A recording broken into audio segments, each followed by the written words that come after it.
Durant les 7e et 8e siècles après Jésus-Christ, une nouvelle grande religion s'apprête à changer le monde, l'islam. Ses fidèles vont entreprendre une conquête non par la force des armes, mais par celle des idées.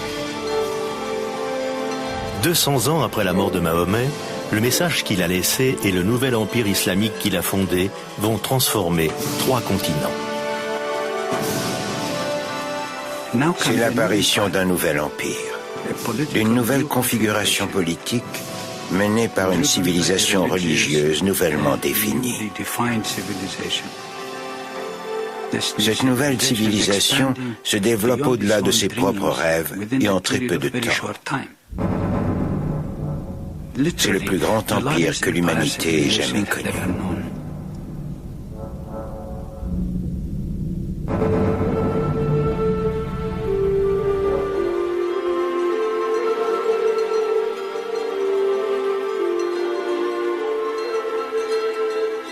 En arabe, conquête se dit futu, qui signifie littéralement ouverture. L'islam sème aux 4 vents les graines de sa foi et un monde de possibilités s'ouvre devant lui. Mais ce vaste empire garde comme cœur spirituel son lieu de naissance, la ville sainte de la Mecque.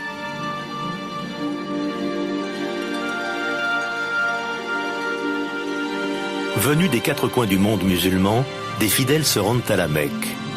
Le pèlerinage sacré qu'ils entreprennent s'appelle le Hajj. Le pèlerinage est devenu un geste pieux essentiel, un rituel majeur de la vie islamique.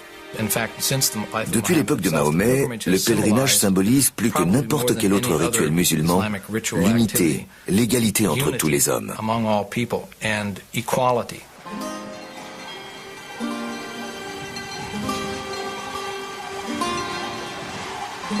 Le Hajj met alors l'humanité en mouvement. Pour la première fois depuis le règne d'Alexandre le Grand, les caravanes et les différentes cultures peuvent circuler en toute liberté. Les frontières fermées depuis 1000 ans s'ouvrent enfin. Les marchandises et les idées allaient et venaient en parcourant des distances incroyables. Puisqu'il est enjoint à chaque musulman de se rendre à la Mecque une fois dans sa vie, les caravanes transportaient des pèlerins, des marchandises, des idées, des gens. Et tous ces gens se retrouvaient une fois par an à la Mecque. Puis de retour chez eux, ils transmettaient ce qu'ils y avaient appris. Donc, quand un inventeur de Samarcande avait fait une découverte, on pouvait en entendre parler à Cordoue dans l'année qui suivait.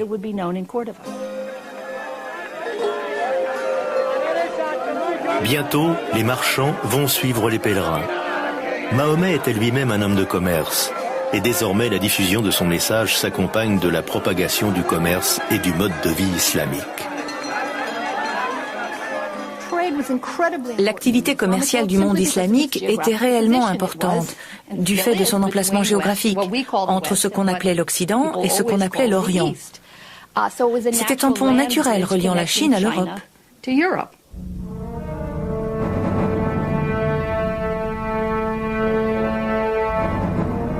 En seulement 2 siècles, l'islam se répand de l'Espagne au fin fond de l'Inde. Il faut près d'1 an pour voyager d'un bout à l'autre de l'Empire arabe.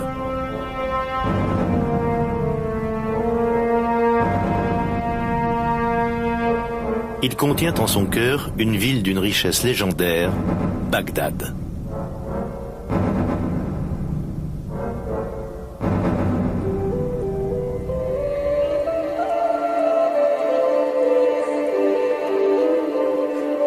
Les palais de l'ancienne Bagdad ont disparu au fil des siècles. Mais du temps de sa splendeur, la ville rivalise avec l'Athènes et la Rome antique. C'est une merveille architecturale, la fierté de l'islam.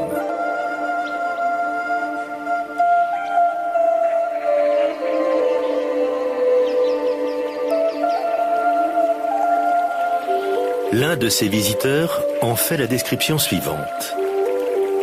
Tous les quartiers charmants, foisonnants de parcs, de jardins, de villas et de magnifiques promenades regorgent de bazars, de bains et de mosquées, construits avec la plus grande finesse.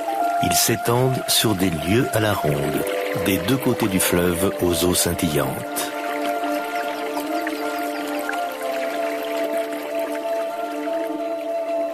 Mais au-delà du plaisir des yeux, ce sont surtout les visiteurs qui fréquentent la ville et les savants qui transforment Bagdad en joyau de la planète. À partir du 8e siècle, Bagdad a été le centre intellectuel du monde islamique. Les innovations majeures venaient toutes de Bagdad, ou arrivaient à Bagdad très vite, parce que l'élite s'y rassemblait, l'élite intellectuelle, l'élite des philosophes, l'élite des artistes.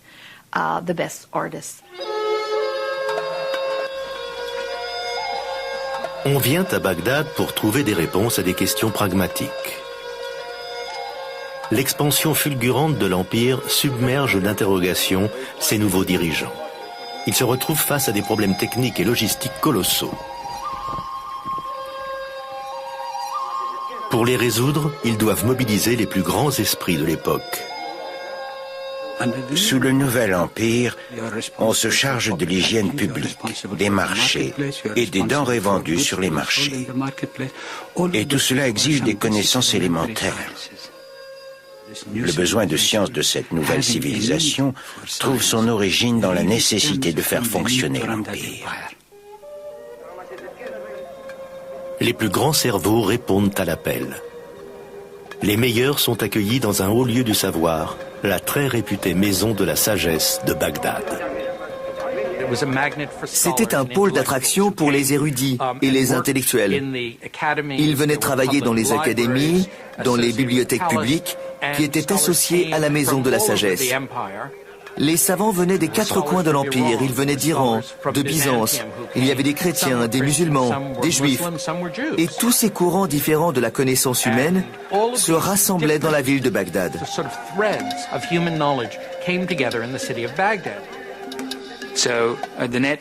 C'est ainsi que des individus de traditions culturelles radicalement différentes se sont retrouvés plongés dans le même creuset.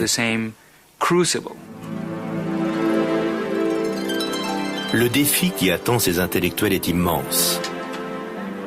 L'œuvre des anciens doit être rassemblée et approfondie.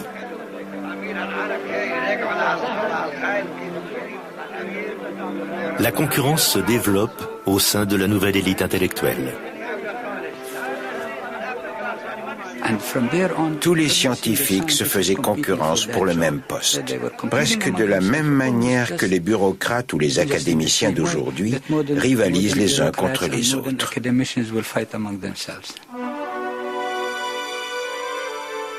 Des intellectuels sont envoyés dans tout l'Empire à la recherche du plus grand nombre de textes anciens possibles. Il s'agit là du premier projet scientifique international de l'histoire de l'humanité. Contrairement à leurs homologues chrétiens, les penseurs musulmans ne voient pas de contradiction insurmontable entre leur foi et les lois de la nature. Ils embrassent donc la philosophie d'Aristote et de Platon, auteurs que l'Église chrétienne considère comme blasphémateurs. À cette époque, on commence à voir des scientifiques, des bureaucrates et d'autres partir enquêter sur toutes les civilisations qui ont pratiqué les sciences avant eux, que ce soit les Grecs, les Indiens, les Perses, etc. Les hindous sont à l'origine de concepts mathématiques qui nous influencent encore aujourd'hui. Quant aux pensionnaires de la maison de la sagesse, ce sont eux qui développent le système des chiffres arabes, toujours en vigueur. Ils traduisent et interprètent également les écrits des Grecs pour les offrir au monde occidental moderne. C'est aussi à Bagdad que naît la Renaissance. Ils ont réussi à assimiler une grande partie du riche héritage du monde hellénique. Puis, ils l'ont traduite en arabe, ce qui l'a rendu accessible à tous les participants de la nouvelle civilisation islamique.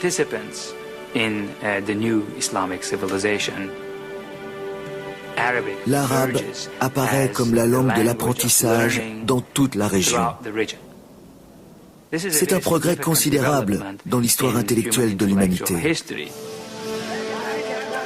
Une fois les connaissances amassées, les musulmans les mettent en question. Ce sera peut-être leur plus grande contribution à la science, car c'est ainsi que naît le raisonnement scientifique.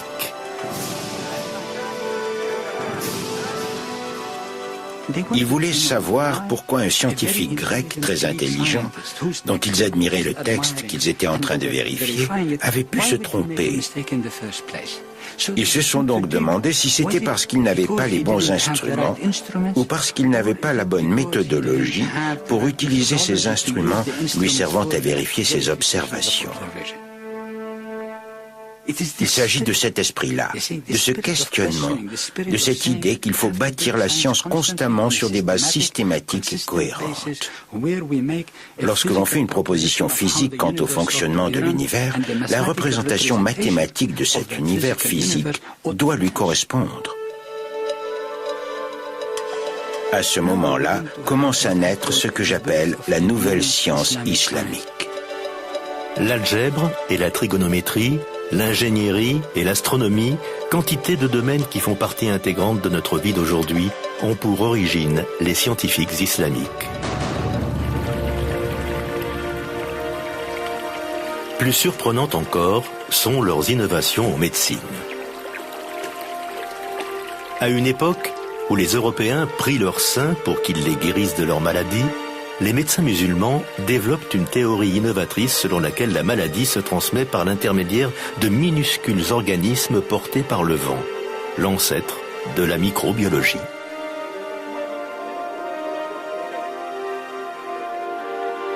En établissant que les malades doivent être mis en quarantaine puis traités, ils posent les fondements d'une institution essentielle dans la médecine moderne, l'hôpital.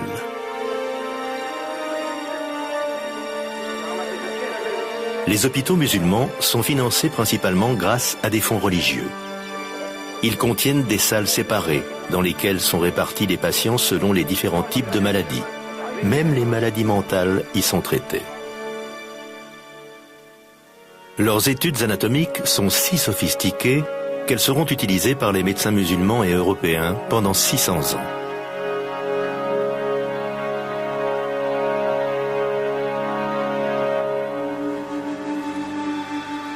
Les scientifiques musulmans sont particulièrement intrigués par la lumière, les lentilles et la physiologie de l'œil humain.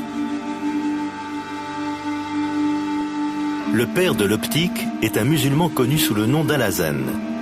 Son travail sur les lentilles mènera plus tard à l'invention de l'appareil photo.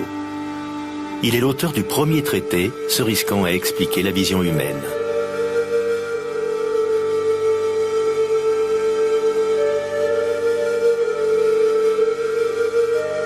Mille ans avant que les Occidentaux osent le faire, les médecins musulmans pratiquent l'opération de la cataracte en la retirant de l'œil avec une aiguille creuse.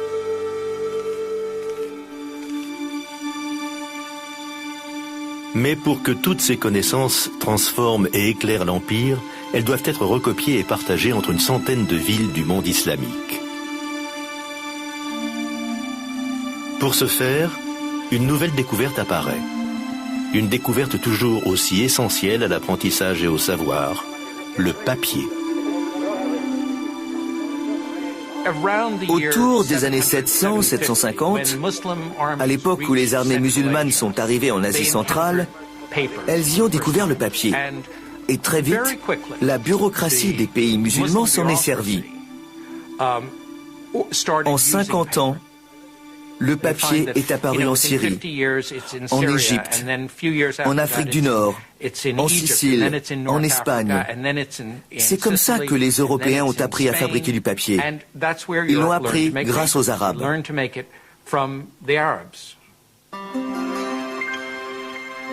On voit l'apparition de noms de famille signifiant fabricant de papier, par exemple. Autrement dit, non seulement le papier était disponible, mais c'était devenu un domaine d'activité très répandu, ce qui a dû rendre les livres beaucoup plus accessibles. Grâce au large usage du papier et des livres, des centaines de scribes, dont quelques femmes, sont occupés à copier les traductions et les nouveaux écrits des savants de Bagdad. Les connaissances venues de Grèce, d'Inde, d'Asie centrale sont toutes consignées sur papier dans des livres. Et ces livres sont copiés et recopiés, puis diffusés. On sait par exemple qu'il y avait une rue des libraires avec plus de 100 boutiques vendant chacune du papier et des livres. À une époque où en Europe, un monastère s'estimait heureux quand il possédait 5 ou 10 livres. Alors que les moines occidentaux rassemblent leur savoir sur de coûteuses feuilles de parchemin, le papier permet à la civilisation islamique de diffuser largement ses toutes nouvelles découvertes et de créer une communauté étendue sur 3 continents.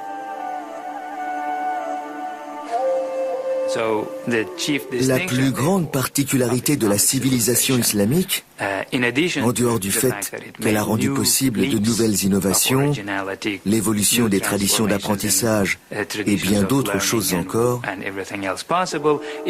c'est qu'elle a permis aux êtres humains de considérer le monde comme une seule et même entité, l'humanité.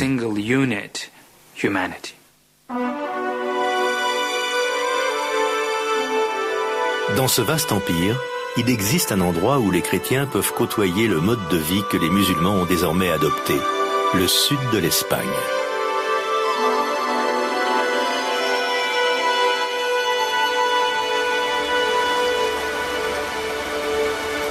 Sur le continent européen même, la culture islamique commence à influencer la civilisation occidentale.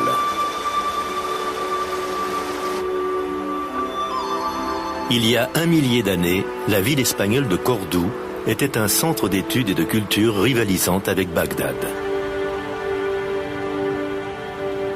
Aujourd'hui, son passé médiéval résonne dans ses ruelles étroites. Durant le Haut Moyen-Âge, Cordoue était la métropole la plus sophistiquée et la plus prospère du continent. Ses rues étaient éclairées et pavées. On y trouvait des bibliothèques, des hôpitaux et des palais. C'était la ville des Lumières, une ville musulmane. Au 9e et 10e siècle, Cordoue était l'une des villes les plus importantes et les plus exaltantes d'Europe. Les commentaires des visiteurs étaient enthousiastes. Toutes ces fleurs partout et ces rues à ciel ouvert, cette lumière magnifique inondant les rues, alors que les villes du Nord étaient sombres. À Cordoue, il y avait l'eau courante. Les gens habitaient de grandes maisons, alors qu'à Paris, les gens vivaient dans des baraques au bord de la Seine.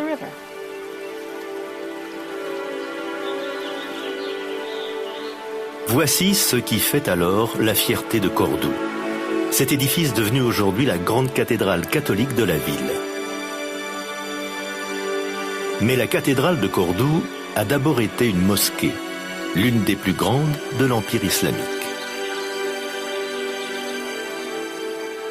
La grande mosquée de Cordoue était tout simplement la plus grande mosquée de la plus grande ville du sud de l'Europe. Quand on monte dans le clocher, le minaret d'autrefois, on surplombe l'ensemble des toits et c'est assez surprenant de voir cette cathédrale avec ses arcs-boutants qui surgit au beau milieu de l'immense mosquée.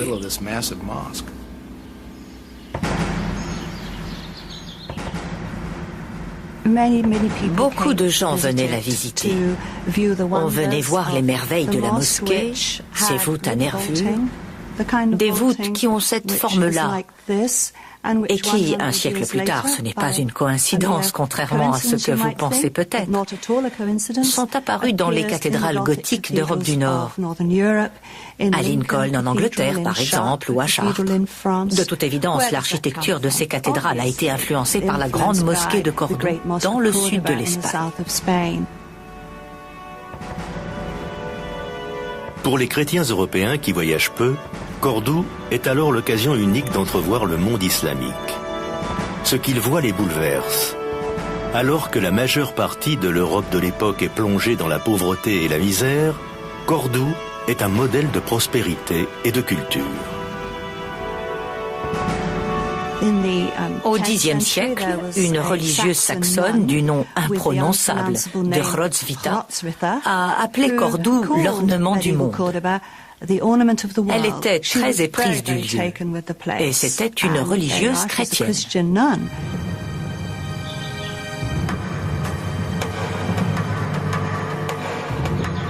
Les Européens qui quittent les pierres froides de leur château du Nord pour se rendre dans les magnifiques villes musulmanes du sud de l'Espagne ne peuvent qu'être impressionnés. Au sommet des collines verdoyantes, surplombant Grenade, se trouve un palais d'une élégance saisissante, un brillant exemple de la richesse et de la sophistication apportée par l'islam à l'Europe médiévale. Ce palais s'appelle l'Alhambra. Pour la plupart des Occidentaux, l'Alhambra est peut-être l'exemple d'architecture islamique le plus célèbre. C'est le meilleur exemple existant de palais musulman du Moyen Âge.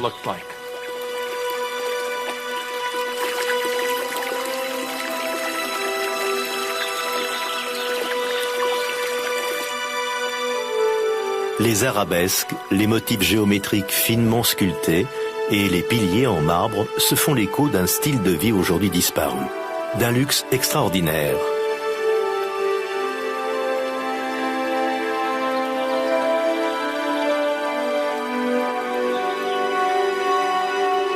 L'Alhambra révèle la splendeur de la culture et de la civilisation islamique. La beauté de l'Alhambra n'est pas tant dans ses détails pris un par un, mais plutôt dans leur combinaison, c'est-à-dire dans la merveilleuse orchestration des différentes textures, des différentes surfaces de lumière, des espaces, de l'eau jouant entre l'intérieur et l'extérieur des bâtiments.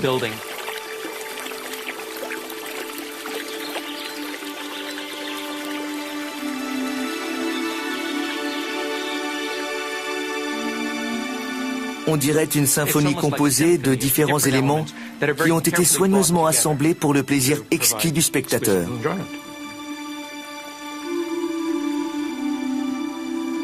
Ici, l'élite musulmane mène la belle vie. Allongés sur de luxueux tapis dans une atmosphère parfumée et musicale, quelques privilégiés débattent de la nature de Dieu, des subtilités de la philosophie grecque ou des toutes dernières découvertes des mathématiciens indiens, tout en dégustant des mets épicés, servis dans de la porcelaine de Chine.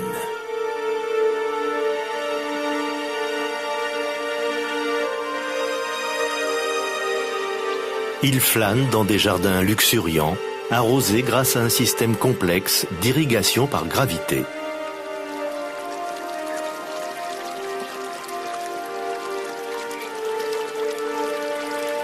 Depuis leur vie de nomades du désert, les disciples de Mahomet ont parcouru un long chemin. Ils ont pris beaucoup d'avance sur le continent européen, qu'ils partagent désormais. Car pendant ce temps, plus au nord, l'Europe chrétienne lutte pour sortir du haut Moyen-Âge. Mais à l'aube du XIe siècle, un drame va se dérouler à Jérusalem. Il va forcer musulmans et chrétiens européens à s'affronter. Jérusalem est alors gouvernée par un calife égyptien, le tristement célèbre Al-Hakim. Al-Hakim avait très certainement une personnalité hors norme. D'un point de vue clinique, aujourd'hui on le considérerait comme un aliéné, comme quelqu'un de fou. En 200 ans, les lieux saints chrétiens de Jérusalem ont toujours été respectés et protégés par les dirigeants musulmans, jusqu'à ce qu'en 1009, Al-Hakim rompe la tradition en ordonnant la destruction du Saint des Saints de la chrétienté.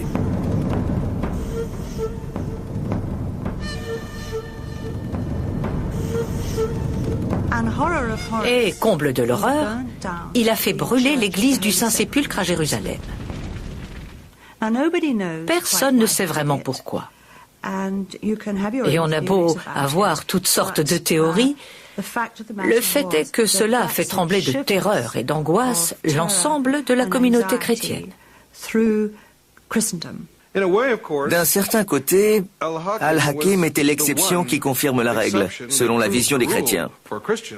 Car depuis des siècles, les chrétiens disaient des musulmans qu'ils étaient intolérants, fous, hérétiques, cupides, tout simplement incapables de respecter les règles des êtres humains civilisés.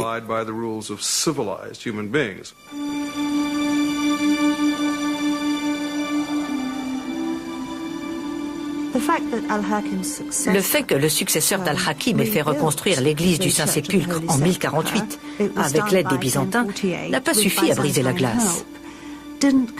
L'idée que tout ne se passait pas bien en Terre Sainte était entrée dans les esprits.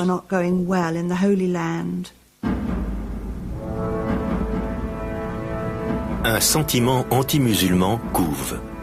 Et en 1095, il éclot. Le pape Urbain II passe une bonne partie de cette année-là sur les routes de France, conjurant les seigneurs féodaux à s'unir dans une campagne sanglante. Je vous exhorte à vous hâter d'exterminer cette race vile qui occupe les terres de vos frères d'Orient, demande le pape.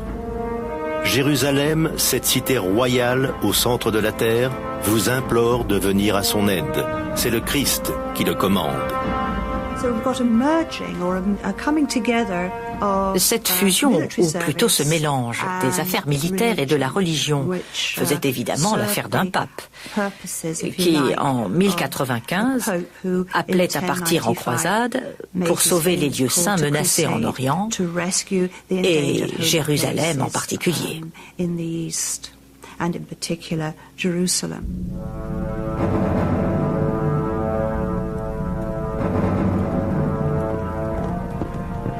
En 1097, en Syrie, des bergers musulmans sont témoins pour la première fois d'une scène de terreur qui bientôt se rejouera partout en Terre Sainte. Les croisés attaquent au moment où, par pure coïncidence, l'Empire arabe est des plus vulnérables, divisé en petites dynasties et en royaumes en conflit les uns contre les autres.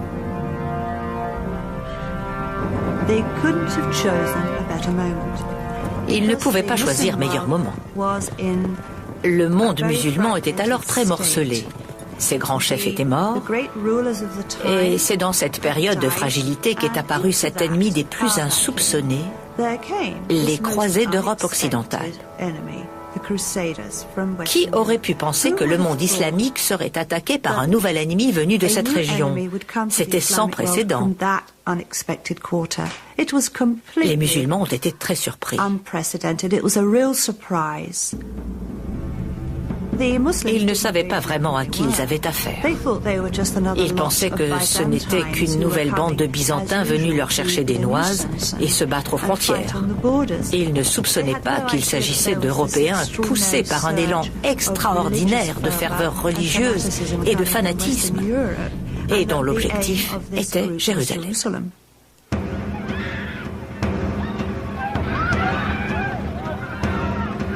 Bon nombre de dates marquées par une horreur inconcevable hantent l'histoire, mais peu sont aussi tragiques que le 15 juillet 1099, jour où les croisés sont entrés dans Jérusalem.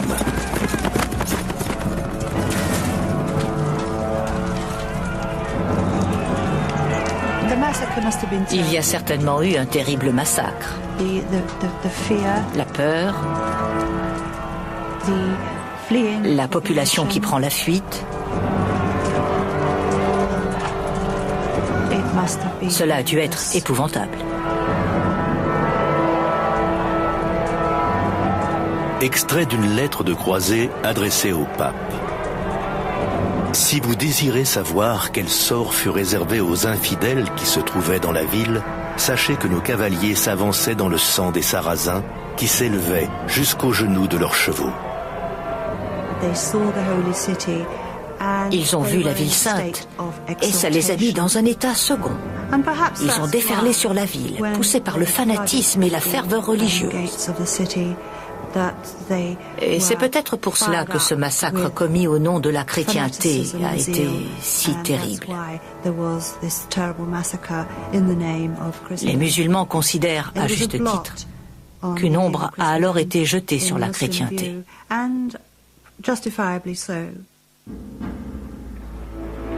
Les chrétiens eux-mêmes ne sont pas épargnés. Dans l'église du Saint-Sépulcre, des dizaines de fidèles de sectes d'Orient sont massacrés. Pour les croisés, ils ne sont rien de plus que des étrangers.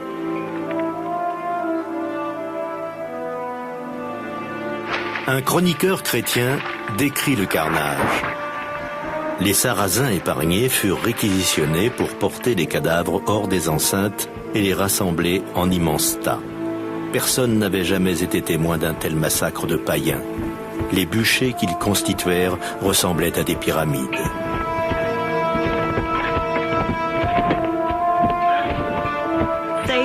Leur arrivée a laissé le monde musulman sous le choc. Il existe dans la littérature de l'époque quantité de poèmes extrêmement émouvants. Les poètes arabes décrivent l'angoisse et la terreur que les croisés, les francs, comme on les appelle dans la littérature arabe, ont provoqué dans la population locale parmi les femmes, les vieillards, les jeunes filles, qui se cloîtraient chez eux, tremblants de peur. Toute l'imagerie tourne autour du viol de leur terre et des impuretés terribles commises par ces infidèles barbares qui ont envahi leur espace sacré. Nous avons mêlé le sang aux larmes. En nous, la pitié n'a plus de place. Les pleurs sont la plus mauvaise arme de l'homme quand les épées attisent les braises de la guerre. Quand le sang a coulé, quand les jolies filles doivent de honte cacher leurs doux visages dans leurs mains.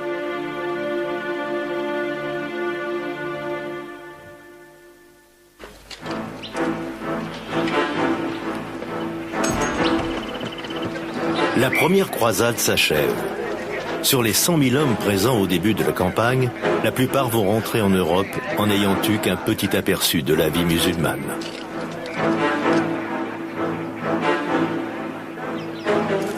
La lourde tâche d'occuper Jérusalem et les campagnes environnantes revient à 20 000 hommes restant là indéfiniment.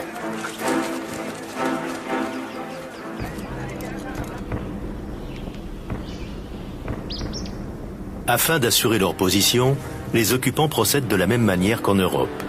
Ils construisent des forteresses. Les croisés ont construit les plus belles forteresses jamais vues au Proche-Orient. Elles sont d'ailleurs toujours là. Si tout le reste a disparu, les forteresses des croisés restent un témoignage vivant de leur présence. Et le Krak des chevaliers en Syrie en est l'exemple majeur. Forteresse immense, solide, impénétrable. Elle illustre bien à quel point les forteresses des croisés étaient inattaquables. Depuis cette forteresse, on voit à des kilomètres à la ronde. Et on aperçoit les autres forteresses situées à une distance permettant de communiquer par des signaux de fumée et de feu. Elle a tout d'une bonne forteresse médiévale, avec ses remparts, ses tourelles, ses machicoulis, d'où de l'huile bouillante ou d'autres liquides étaient jetés sur l'ennemi.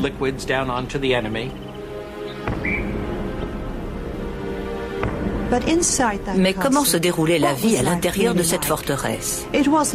Ce n'était certes pas une vie d'amusement et de festivité. La peur était omniprésente. Il fallait rester vigilant au cas où l'ennemi aurait tenté de faire sauter la forteresse ou de passer par-dessus les remparts en grimpant par des échelles. Il y avait beaucoup d'hostilité parmi les gens vivant à l'extérieur, parmi la population locale et les paysans de la région. Il fallait donc surveiller le moindre de leurs mouvements. C'était un lieu terrifiant. Les croisés signent des traités de paix qu'ils finissent par violer. Ils harcèlent les marchands qui passent aux abords de leur forteresse. Et en attaquant les caravanes, ils découvrent un style de vie luxueux, inconnu en Europe. Matériellement, les croisés ont été complètement subjugués par ce qu'ils ont trouvé au Moyen-Orient. Et ils en ont ramené une bonne partie dans leur bagage. De la ferronnerie damasquinée, des textiles, des soieries. Le rêve. Ils ont ramené ces objets en Europe sous forme de souvenirs. D'ailleurs, il s'est développé au Moyen-Orient toute une activité fournissant aux croisés des souvenirs à ramener chez eux.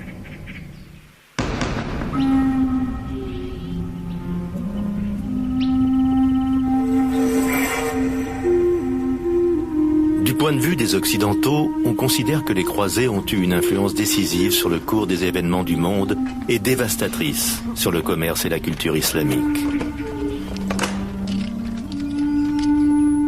En vérité, pendant que les chevaliers des croisades sont cloîtrés dans leurs forteresses, l'islam se propage et étend son influence. Le message de Mahomet retentit plus fortement et plus clairement que jamais. Allahu Akbar. Allahu Akbar. Ashhadu an la Désormais, les mosquées sont omniprésentes. Elles accueillent des marchands. Elles abritent des écoles et des hôpitaux. À travers l'architecture, la littérature et la musique islamique, émerge une culture frémissante célébrant une foi singulière.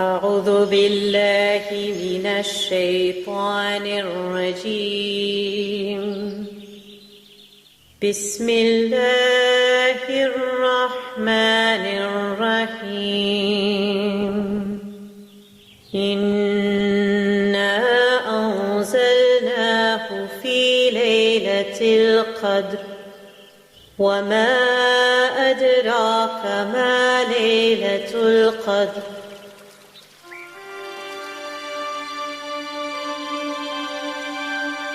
C'est la religion qui a provoqué la naissance de l'Empire. Puis la culture lui a apporté la lumière. Et enfin, c'est le commerce qui lui donnera son unité. Pour les musulmans d'alors, le commerce, au même titre que la science, est synonyme d'innovation. Les affaires sont facilitées par un concept révolutionnaire appelé sac, un chèque pouvant être établi en Espagne et encaissé en Inde. Un chèque signifie qu'il y a quelqu'un pour l'honorer d'un côté et quelqu'un pour l'encaisser de l'autre. Faire un chèque suppose que vous détenez l'argent à un endroit et que quelqu'un à un autre endroit va dire « j'ai accès à cet argent ». Ceci implique donc qu'il y ait une sorte de banque centrale ou d'organisme de prêt central pour y déposer l'argent. Ainsi, les voyages sont facilités. Le commerce aussi est facilité puisque l'argent n'a pas besoin d'être transporté de Samarcande à Cordoue, puis de Cordoue à Samarcande l'année suivante. Tout repose donc sur la confiance et la bonne foi. Et c'est comme ça que les musulmans sont devenus les meilleurs commerçants du Moyen-Âge.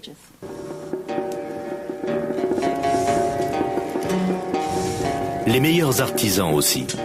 Les Perses ont transmis aux forgerons musulmans l'art de plier le fer pour lui donner force et souplesse. Les épées fabriquées à Tolède ou à Damas n'ont pas d'équivalent dans le monde.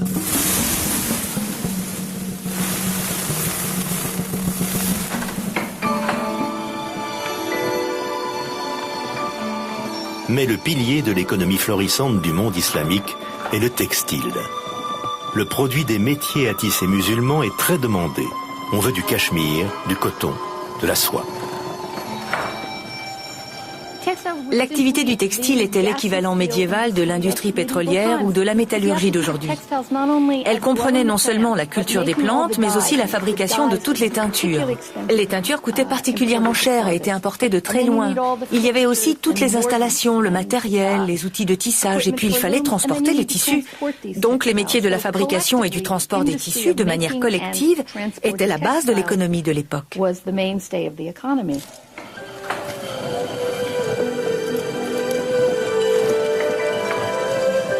Alors que les Européens se contentent de vêtements en tissu grossier, de laine et de lin, les Arabes portent des brocarts, de l'organdi, des étoffes damassées, des taffetas, des mots français qui trouvent leurs origines dans les langues arabes et perses.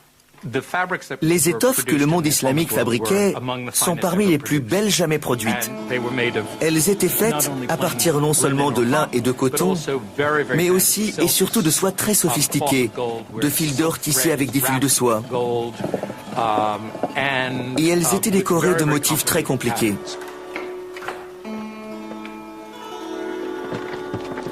Ces motifs complexes sont convoités par les riches Européens et le clergé. Et lorsque les chrétiens ont besoin d'un tissu digne d'envelopper la dépouille d'un de leurs saints, le choix s'impose, ils s'adressent aux Arabes.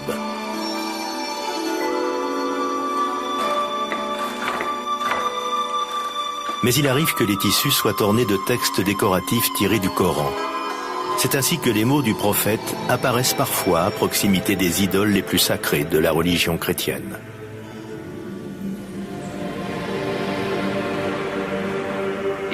Il est courant de trouver, dans les peintures de la Renaissance italienne par exemple, une vierge vêtue d'une robe à motifs très sophistiqués, ou de soie précieuse brodée d'or, ou tissée de motifs, ou d'inscriptions en arabe du genre « Il n'y a pas de Dieu sauf Allah et Mahomet est son prophète ».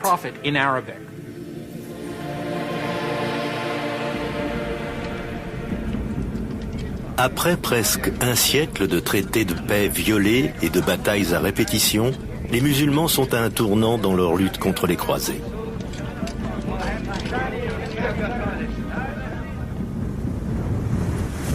Il est personnifié par l'une des figures les plus célébrées de l'islam, Salah al-Din.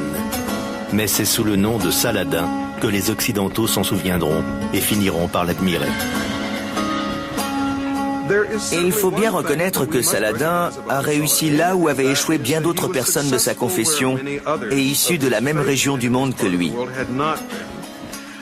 En plus de son intelligence et de sa robustesse physique, il avait la qualité rare de savoir motiver les troupes qui le suivaient. C'était certainement un très grand chef.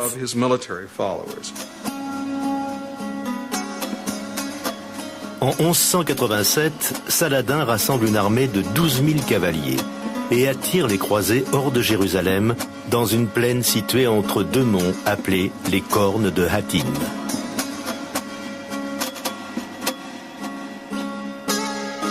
Le soir du 3 juillet, après une longue marche harassante, les croisés établissent leur campement sur un flanc de coteaux aride. Il n'y avait rien d'autre qu'un terrain aride. N'oubliez pas qu'on était en juillet, au Moyen-Orient, sous une chaleur étouffante et sans eau.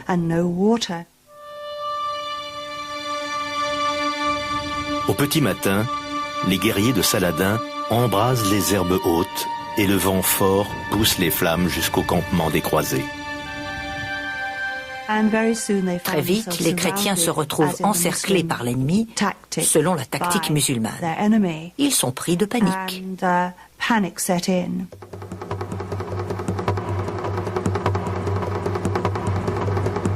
Les flammes fondirent sur eux et la chaleur devint intense, écrit le secrétaire de Saladin. Les chrétiens trinitaires furent consumés par le feu des flammes, le feu de la soif et le feu des flèches. L'armée des croisés est totalement décimée. Et la victoire de Hattin est un véritable tournant pour Saladin, car elle signifie qu'il pourra, plus tard dans l'année, entreprendre la prise de Jérusalem.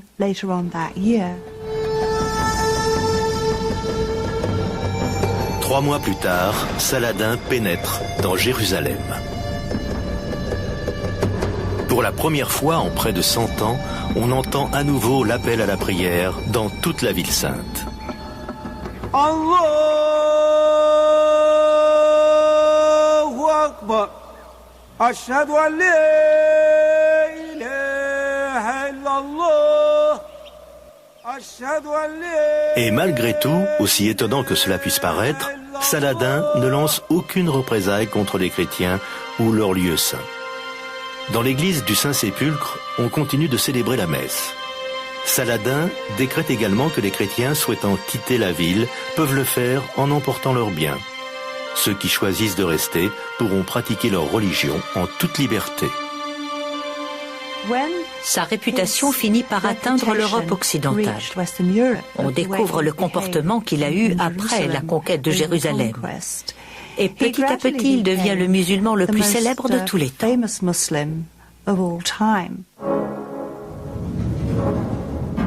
La victoire de Saladin n'arrête pas les Occidentaux. D'autres croisades suivront. Toutefois, comme la première, elles auront peu d'impact sur la culture islamique au sens large.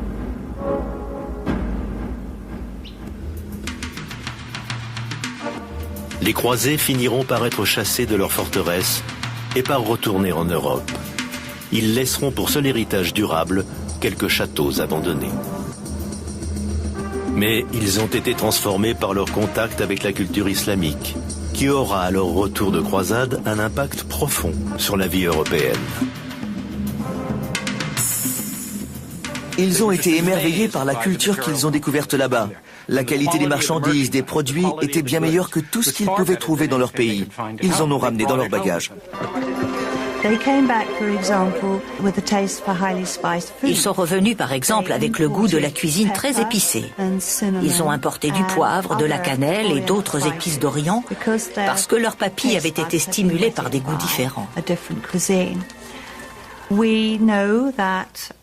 On sait aussi qu'ils avaient découvert au Moyen-Orient le plaisir de l'usage du savon, une habitude qui a fini par gagner les Européens. Après les croisades, un grand nombre d'Européens étaient bien plus ouverts à tout ce qui se passait en Orient et dans le reste du monde. Ils ne pouvaient tout simplement plus se comporter en insulaires comme ils l'avaient fait jusque-là. Beaucoup de gens se disaient « Qu'est-ce qu'il y a là-bas? Allons explorer cette région, partons voir tel ou tel endroit. » Et les intellectuels pensaient « Voyons ce que les gens écrivent, apprenons les langues étrangères. » C'est à cette époque qu'on a commencé à apprendre l'arabe en Occident.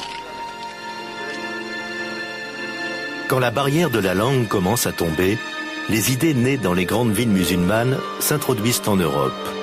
Des idées qui changeront à tout jamais la pensée occidentale. Le grand théologien italien saint Thomas d'Aquin se sert des écrits du philosophe musulman Averroès pour justifier la séparation entre la foi et la raison. Un idéal musulman à la base de tout questionnement scientifique et à l'origine de la Renaissance en Europe. Averroès en personne apparaît d'ailleurs dans la grande fresque classique de Raphaël, l'école d'Athènes. Aux côtés de Platon et d'Aristote, il est le rappel vivant de ce que le monde entier doit à l'islam.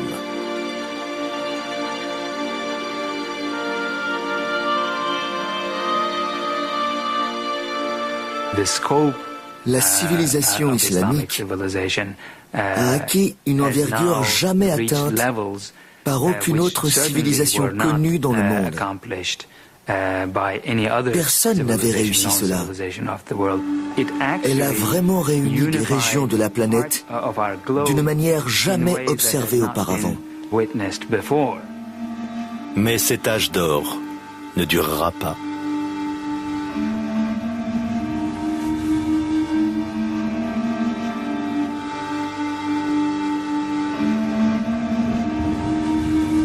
Après avoir surmonté les croisades et transmis leurs précieuses connaissances aux Européens, les grandes cités de l'Empire islamique sont réduites en poussière par une force plus terrible que toutes les armées européennes réunies.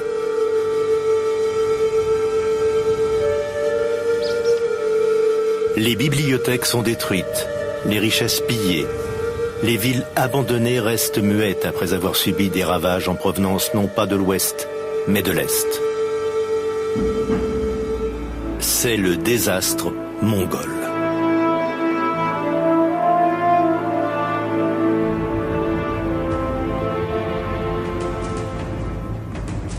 Les Mongols en question sont des nomades turco-mongols venus des steppes d'Asie centrale. Au XIIIe siècle, ils ont saccagé une bonne partie de l'Eurasie, entre l'Ukraine et la Chine. Il leur faudra peu de temps avant d'atteindre la Perse musulmane.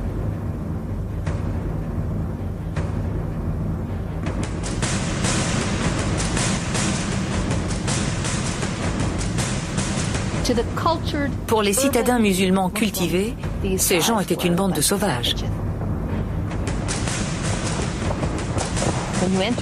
Quand on entrait dans l'armée mongole, on y entrait avec 3 chevaux et on vivait de ces 3 chevaux. On commençait par boire leur sang, puis quand on avait fait assez de chemin, on les tuait et on mangeait leur viande. C'est comme ça que ces guerriers avançaient si loin et survivaient si longtemps.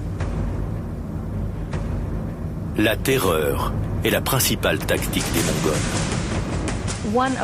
Un chef local iranien décide bêtement d'assassiner les émissaires envoyés par les Mongols. En faisant ça, il provoque la colère des Mongols qui décident de se servir de cet événement pour montrer ce qu'ils sont capables de faire par vengeance. C'est ce qui les amène à décimer des villes entières pour montrer l'exemple. Dans les endroits où ils entassent les corps de leurs victimes, ils montent des tours vertigineuses de crânes. Ils s'en servent d'exemple et immédiatement, toutes les villes alentours capitulent.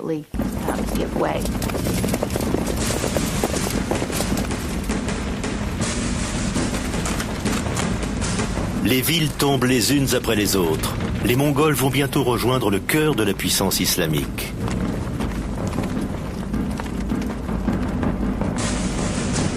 Le 10 février 1258, ils prennent Bagdad.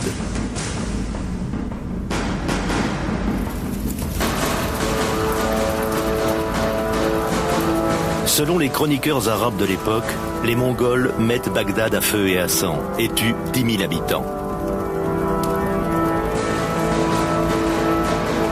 Les mosquées et les bibliothèques, le savoir amassé depuis des siècles, tout part en flammes.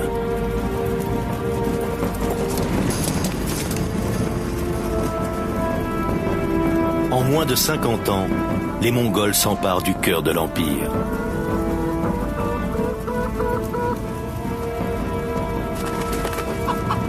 La civilisation islamique semble alors condamnée, sur le point de disparaître. Mais un extraordinaire retournement de situation a lieu. Si tout le monde s'accorde à dire que les Mongols avaient une armée dévastatrice, je pense personnellement qu'ils ont tout de même eu un effet positif sur l'Asie de l'Ouest et le monde islamique. Ils ont grandement ouvert ce monde.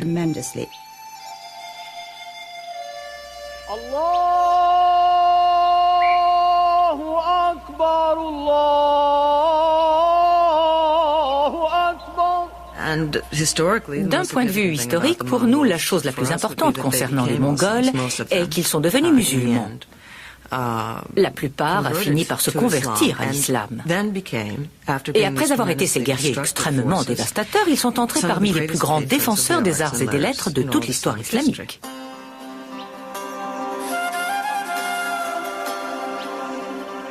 La conversion et ses effets profonds sont extraordinaires. En une décennie, les Mongols sont passés de la construction de tours de crânes humains à la construction de mosquées à la gloire d'Allah.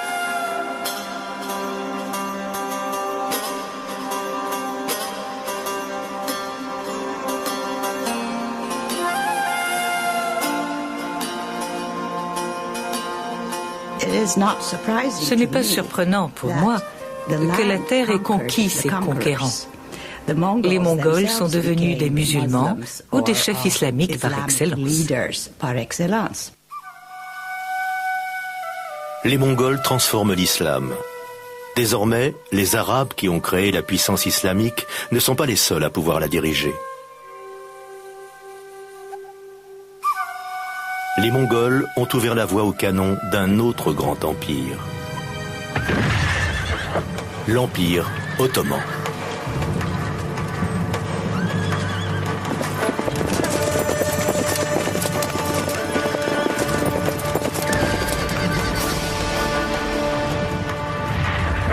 L'expansion de l'islam va prendre un nouveau cap.